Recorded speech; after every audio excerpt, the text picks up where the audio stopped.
नमस्कार, स्वागत है आप सभी का YBN बिहार झारखंड में। मैं हूं आपके साथ मुदिता।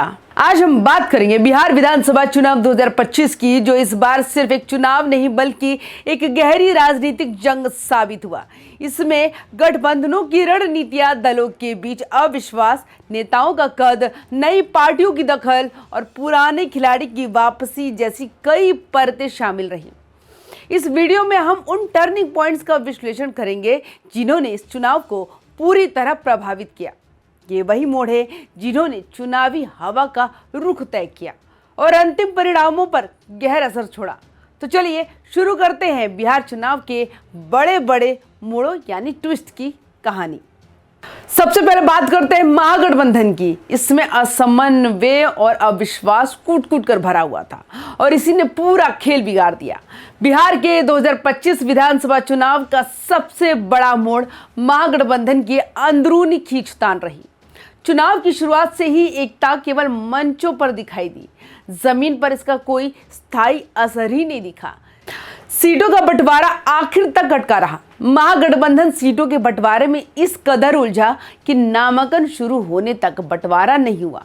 नामांकन के लिए जैसे जैसे दिन बीत रहे थे, उम्मीदवारों की बेचैनी बढ़ती गई और सीट शेयरिंग अंतिम समय तक तय ना हो सकी। नतीजा ये रहा कि कई जगह फ्रेंडली मुकाबले हुए। कई सीटों पर एक ही खेमे से दो दो उम्मीदवार मैदान में उतर आए। इससे मतों का बिखराव हुआ और विपक्ष को भारी नुकसान मिला। इसके साथ ही कांग्रेस ने शुरुआत से ही तेजस्वी यादव को लेकर ठोस रुख नहीं दिखाया। उन्हें शुरुआत में नेता मानने से परहेज किया गया, जिससे महागठबंधन की छवि कमजोर हुई। अंततः भारी दबाव में तेजस्वी को सीएम फेस घोषित किया गया, लेकिन ये घोषणा समय से देर से की गई। चुनाव में लीडरशिप जितनी जल्दी स्पष्ट होती है, जनभावना उतनी ही मजबूत बनती है। यहाँ देर ने नुकसान पहुंचाया है। वीआईपी प्रमुख मुकेश सहनी को महागठबंधन में जिस तरह से जगह दी गई, उससे अन्य दलों में असंतोष की लहर पैदा हुई। कई सीटों पर सहनी को बढ़त देने के कारण पुरानी कैडर और स्थानीय नेतृत्व में विरोध देखने को मिला। महागठबंधन में ये समीकरण जितनी समझदारी से तय होने चाहिए थे, उतना संतुलन नहीं दिखा। ये चुनावी सफर का पहला बड़ा टर्निंग पॉइंट साबित हुआ। दूसरा टर्निंग पॉइंट रहा एनडीए की सधी रणनीति पर। जब महागठबंधन आंतरिक चुनौतियां झेल रहा था, उसी समय बीजेपी, जेडीयू और पूरे एनडीए गठबंधन में एक अलग ही तस्वीर देखने को मिली। एनडीए ने पहले ही चरण में स्पष्टता बनाए रखी।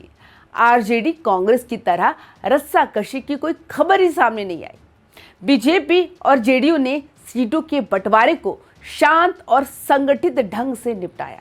एनडीए ने उन बाकी नेताओं को भी मनाया जो संभावित रूप से नुकसान पहुंचा सकते थे।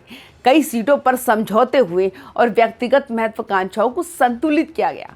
इस रणनीति का सीधा फायदा उन्हें चुनावी मैदान में मिला। एनडीए में नेतृत्व को लेकर कोई दुविधा नहीं रही। नतीजा ये कि कार्यकर्ताओं में जोश बना रहा और पूरे कैंपेन में एक स्थिरता दिखाई दी। एनडीए की जीत में सरकारी योजनाओं का ताकतवर प्रभाव भी एक टर्निंग पॉइंट रहा। इस चुनाव में एनडीए का सबसे मजबूत स्तंभ सरकारी योजनाओं का धरातली असर रहा।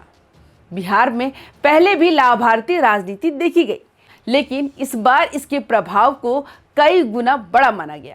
महिलाओं को सीधे 10,000 रुपए की सहायता देने का फैसला चुनावी माहौल में काफी कारगर साबित हुआ। जिस वर्ग ने लंबे समय तक अपनी आर्थिक भूमिका को मजबूत करने की कोशिश की, उसी वर्ग तक ये सहायता पहुंची।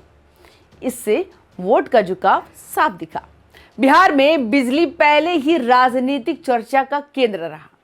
मुफ्त बिजली को आम जनता ने राहत के रूप में देखा, खासकर गांवों में।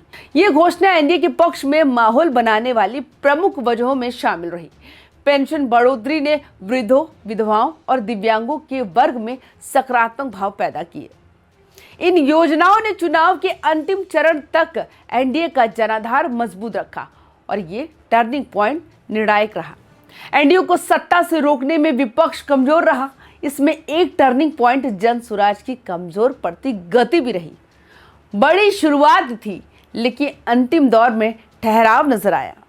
बिहार के चुनावी परिदृश्य में जन स्वराज आंदोलन को लेकर शुरुआत में काफी चर्चा बनी रही प्रशांत किशोर की छवि और लोकप्रियता ने पार्टी को मीडिया में अच्छी जगह दिलाई, लेकिन चुनावी जमीन पर यह सफलता दोहराई ना जा सकी।